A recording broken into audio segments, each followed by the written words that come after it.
Hey ladies, just coming to you. It is a wonderful Easter morning. I want to say happy Easter to everyone. I just want to do this TTC tag. I had seen it on New Carissa's channel, and I really like the questions on there, and I think it would be easier to sum up all of our fertility problems that everyone has questions to. So I'm going to go ahead and get started with this so it doesn't take too long. The first question is, how long have you been trying? Me and my husband have been trying to conceive for 6 years. It's been a long 6 years. Number 2 is, how many kids do you have? We don't have any. We have started conceiving in 2008, January, I believe. Yeah, January 2008. And that was right after we had gotten out of college, and we thought we would take a year off and, get into our careers, have our house and everything, and then start having kids, but it didn't happen as planned. So, how old are both you and your hubby?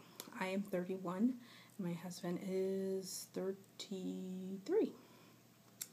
How long have you been married? We have been married 8 years. It'll be 9 years in September. Question number 5. What are your crazy things that you like to do while TTCing? Well, one thing I did try was these insert cups that you insert after you have intercourse to keep the sperm in, and I did that, and then I couldn't get the darn thing out. It was pretty crazy. So I have not used that again. Number 6. Does your husband know about all of the TTC cycles?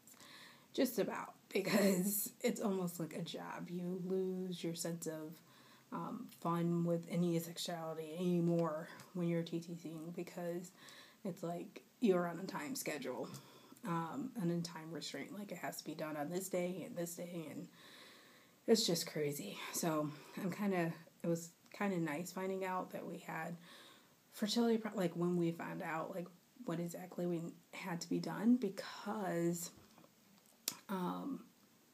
it kind of took the guesswork out of it and said, we have to do IVF because of our male factor infertility.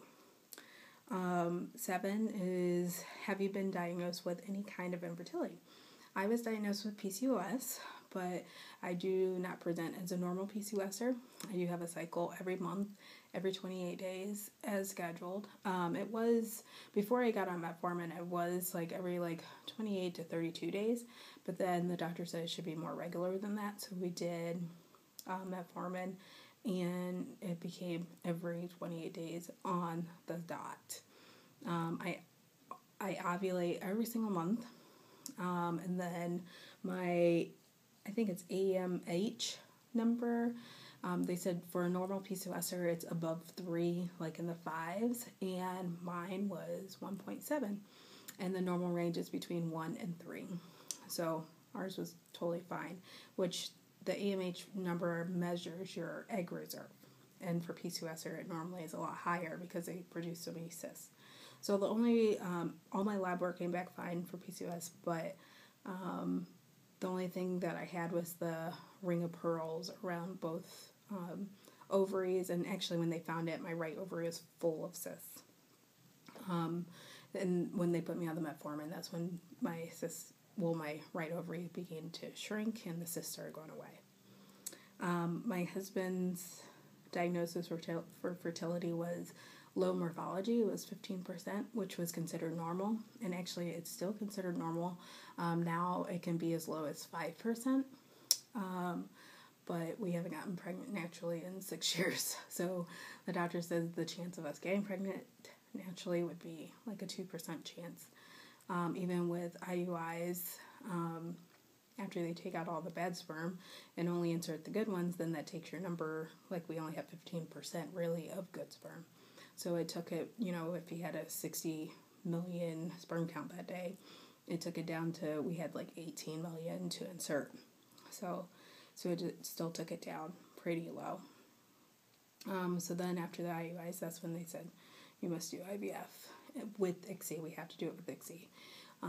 We don't really have a choice because since we have a morphology issue, they're not going to put all the, sperm that aren't shaped correctly into the dish, and they really don't have a chance. So they're just going to directly put the sperm into the egg, and I would rather just do it that way anyway. I would rather pay the extra $800 to do that. Number 8 is what keeps